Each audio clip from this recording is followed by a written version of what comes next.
తన జీవితాన్ని తను నడుపుకుంటూ బ్రతుకుతా ఉన్నారు. కాబట్టి ఒక మంచివాడు వస్తే, ఒక ఉత్తమ నాయకుడు వస్తే, ఒక ఉత్తముడు మనకు నాయకుడుగా ఉంటే ఈ దేశం, ఈ నియోజకవర్గం, ఈ మండలం సుభిక్షంగా ఉంటది.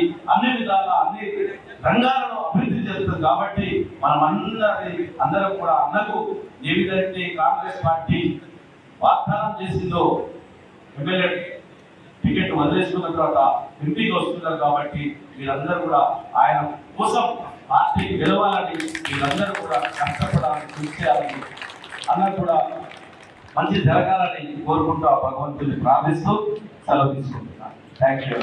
పనిచేసినటువంటి కార్యకర్తలకు మరి గ్రామ శాఖ